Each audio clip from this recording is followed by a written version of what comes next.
this guy's bumming me out so bad. Love the peacocks in our neighborhood, but this one male lately has been pecking my wife's car and, oh dude, he's scratching it right now. Hey, you can't do that, dude. Look, come here. Look at the scratches right there. Luckily, they'll like come off for the most part, but he's actually totally like scratched my wife's car. And then I don't dislike him, but he knows now, because I could come around. Like at first when I'd come out and say something to him, he would just stand his ground. But now he knows that I'm gonna follow him. Yeah, and he's up on my roof now. Dude, you can't scratch the car. You're welcome to hang out, but no messing with the car. Apparently from what I understand, they see their reflection on like certain colored cars, like silver and whatever, and then they think it's another male, and then they try to basically like exert dominance over him. So he's a moron. He's looking at himself in the reflection of my wife's car, and then just like, tsh, tsh. So we've actually been parking it on the street to try to, what's the thing with like baby, like object impermanence or whatever, you know, like you take something away and they think it's like, you know, when you do like, oh, my nose is gone or whatever. I think I'm saying that right? It's object impermanence or object. He's like the same thing. So we moved the car the other day and he came down and was like standing in the driveway, like, wait, where is the thing that had my enemy or whatever? So. I like this one. I like that one too. It should go yellow. Did that guy? You grab it first because I like it. All right.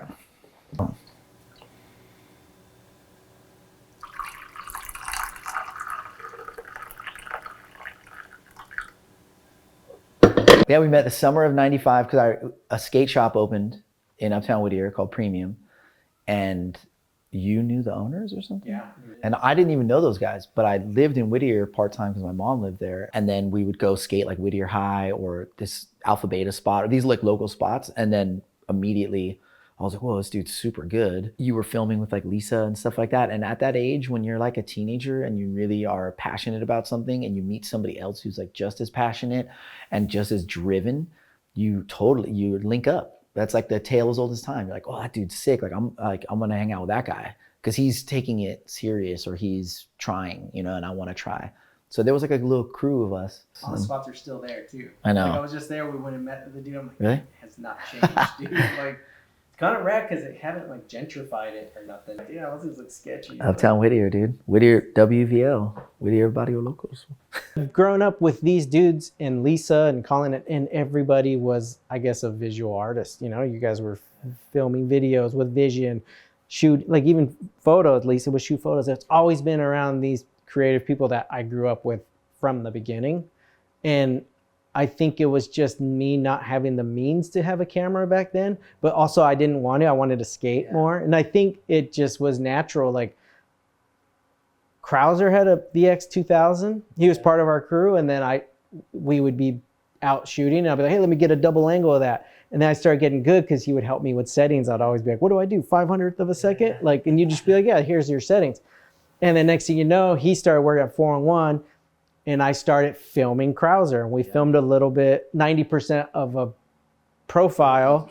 Yeah, and it worked. And I got a check from it. And I was like, damn, this is sick. So I started filming a little more, still skating. But, you know, I was like 21 or whatever. Like, I feel like growing up with D-Gar and all these dudes, I'm like, man, I'm like pretty good at skating, but I'm not going to be like a difference maker or whatever. So I always knew, but I love skating. I didn't care. I wasn't like, oh, I'm only going to go pro. I just liked being around it. Like, because I knew Retta was the DVS photographer, and he knew I was like, I guess, good enough to be recommended to Robin at Vans. So he's like, yeah, hit up Acosta for that job. And it's like, crazy how it all 17 years, I'm still there somehow, yeah.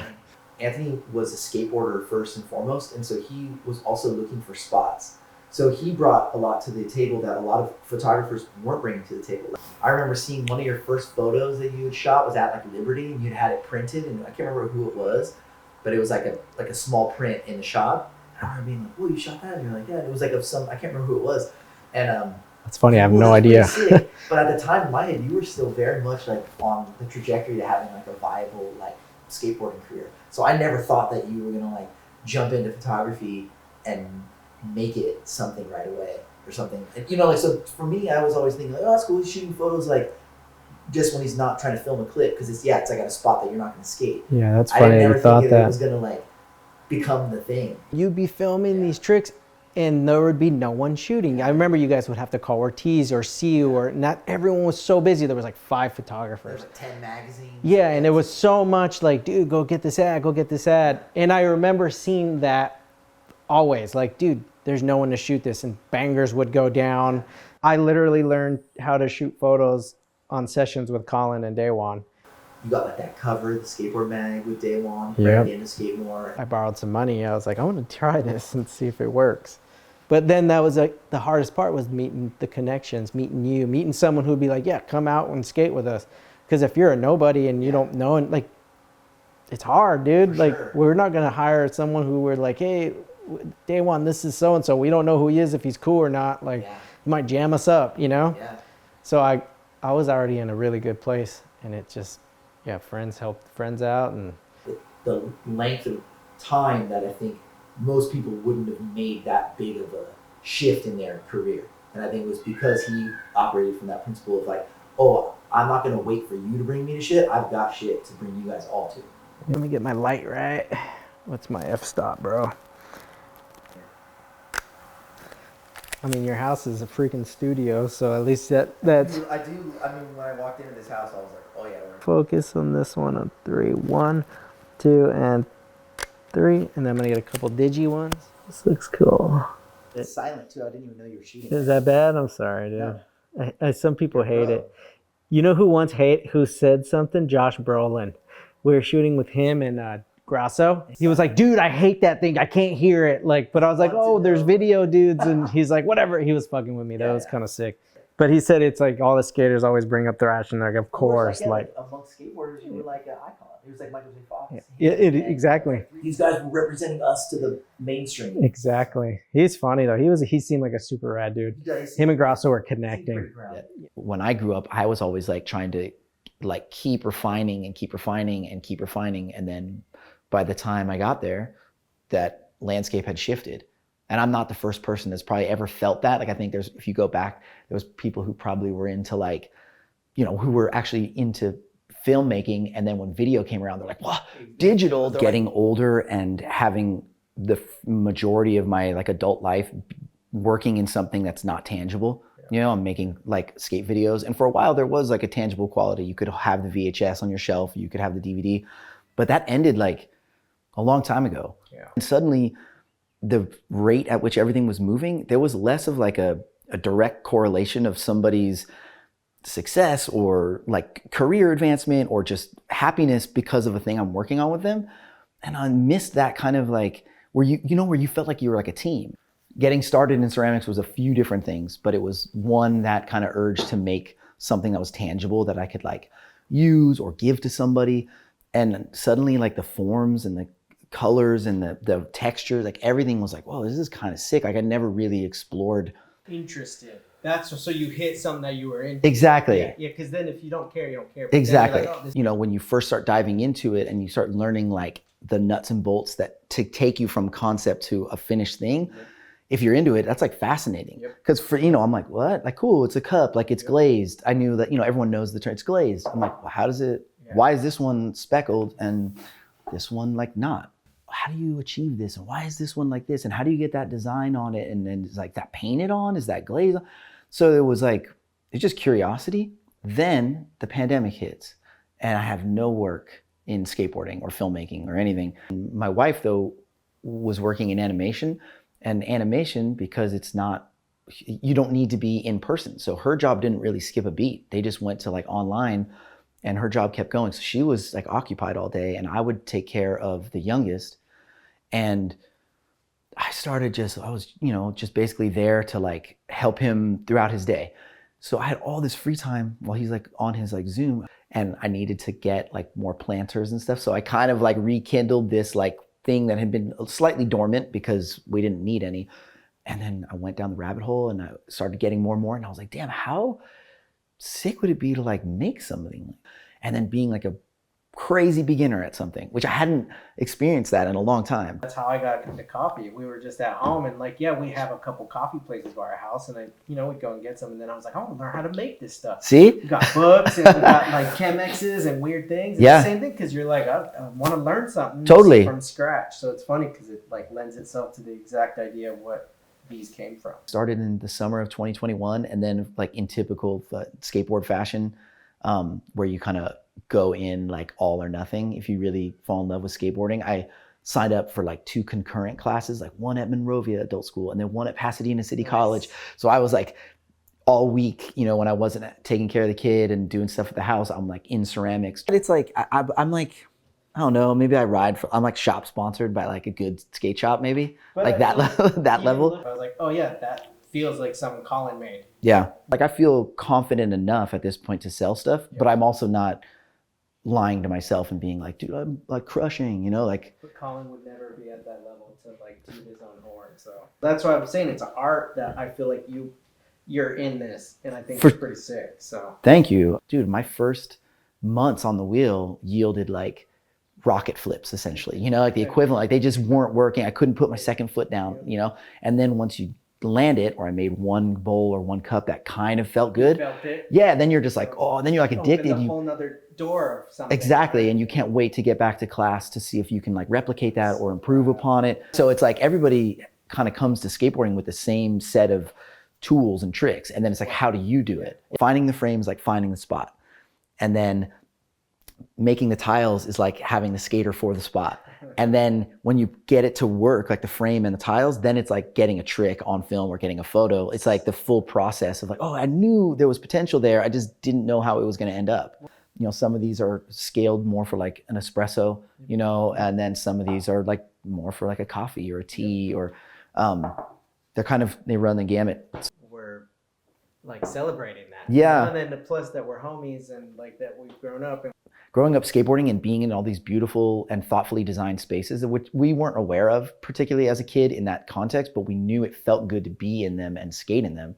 And then you get older and you're like, oh, you see all the similarities. Oh, these were all built like either by similar architects or from a similar era or from with like a similar ethos. And then that's the kind of stuff that if you start paying attention, you notice like around. So it's like once you kind of are tuned in, you kind of can't not see it. So I think anybody who grew up skateboarding and was lucky enough to grow up in like, it doesn't have to be a major city, but even a small town that had some like modernist architecture and like public spaces that were designed during those eras, it was just like osmosis. You were just like, why does this feel right? You grew up in Norwalk, I grew up in Whittier. Both of those towns were heavily redeveloped in the 50s and 60s and have a lot of modernist stuff. You know, like the Whittier College, like when we used to skate underneath the library, you know, that was on like, it was beautiful. Yeah, exactly. Trying to take certain dudes to certain spots because I'm like, oh, this dude. And I think that's helped me with being around still. Yeah. Because like people still call me, like this morning, Kyle Walker is like, all right, we need to shoot an ad soon. Yeah. Like we still operate the same way that we've known since WP days. I'm drawn to like matte glazes, and that's an older one, right? 23. And then you can like, some of these are like made in like, I always sign just my initials in the year. What's your name again? Colin Kennedy. So that's like 24, this one. 23, 24. I don't make a lot of coffee cups, so that's why there's one from 23 and one from 24. Like I kind of just make them occasionally. Kind of earthy, reddish brown. You get this speckling, which is like iron coming to the surface. These are matte finishes. Obviously the shape of this, I'm still learning, so it's smaller and wonky, but just even that clay body and the way, you know, in this glossy kind of all this movement in the glaze, which is super highly desirable for somebody who likes that type of glaze. These are like matte glazes that I poured to create that movement. So it's like the way I applied them creates the movement as opposed to just the chemistry of the glaze itself doing the movement. What's the best one for coffee? So much of like eating is with your eyes. And it's the same thing, like when I pour it into a cup that I really like, it tastes better. So like I'll choose one like kind of on my mood, you know, like, oh, it's kind of like a light blue kind of day, like this, you know, sun is out. Right. Is the day when I want to have like a single or a double shot of espresso just by itself, you know, like this. And then this one is it just feels fun to hold with the little like cut in. Like, so some of it is really, it's just, what do I want it to feel like in that moment? You know, none of my cups have handles, right? And people are like, oh, your coffee cups don't have handles. But coffee isn't served at the same temperature as tea, right? Tea comes out, it's like boiling water. You put you know, especially if you're making it at home. Yeah, these aren't, you're not gonna hold boiling water in like this, it'll be hot. But for me, coffee usually comes out at just the right temp where it feels good in your hand. Yeah, and like not only serving the function, but also being pleasing to the eye, so. What is this? So this is my garage. It's kind of full of vintage furnishings and what have you, but it also has a bunch of tiles, like all the tiles for my tile pieces. Bananas, are you gonna pray? Go ahead, pray, Bananas. Here, you're gonna mess that up though. You wanna get on the shoulder? She's like a weird like jungle cat. She likes being on shoulders. Watch, she'll probably lay down and then start licking my arm. Yeah, watch, she'll perch like she's like a weird like ocelot or some like jungle cat. Yeah, or are you gonna jump? What are you gonna do? You can get down. Like I'm just trying a bunch of shit. I have a bunch of frames that are hanging right there that have all been like refinished, like on this light right there. These were like a pair of like vintage frames that I found that had like terrible art in them, which is hard to find two matching like vintage frames. I'll make something that feels like it goes together. They won't be identical, but they'll feel like a series. Yep. So then I'll take a tile and I'll just kind of mess around with them until I get something that feels right. Design or anything feels like it wants to be, you know, and I'll just kind of like mess around with stuff. And most of the time it sucks. It's very rare that like I put it down and I'm like, yep, that's it, that feels good. Most of the time it's pretty shitty, and then I'll keep coming back to it, you know, full of doubt. Sometimes I know, sometimes I'm like, oh yeah, that one feels good, like that's it, I don't need to mess with that. And then other times I'm just like, is this something? And my wife is rad because she's brutally honest, and she doesn't, you know, feel the need to kind of coddle me. So she'll be like, ugh, like, you know, she'll just be right off the bat like, or like, but then sometimes when she says that, and then I'm like, oh, well, I like this one because you hate it. so they're not made of like oak or walnut or teak or cherry, because hardwoods are more expensive to harvest and manufacture. So the old frames, aside from their aesthetic, they're actually just built differently. Most of the frames that I'm looking for are usually on the smaller side like this, because I'm enjoying making these like small scale tile pieces. Came with this brass, was all super tarnished, and I cut a little walnut thing to fit in there, and then I put a square and a circle. First I was trying to like put like triangular shit in here and like follow that pattern, and then I kind of was like, well, I just have this one like turquoise tile that almost looks like the moon because of like the blotches, and I was like, or an eyeball or whatever. I just was like, I'm just gonna put one in the middle. So it's kind of fun to just mess around. Like when I get lucky, like I said, and I find like, dang, I got a pear. Like the pear feels like, dude, it's like I found a spot that was already waxed, but no one had filmed on it yet. Yeah. That Joe cat. She's super mellow. She's like a little dog. Yeah.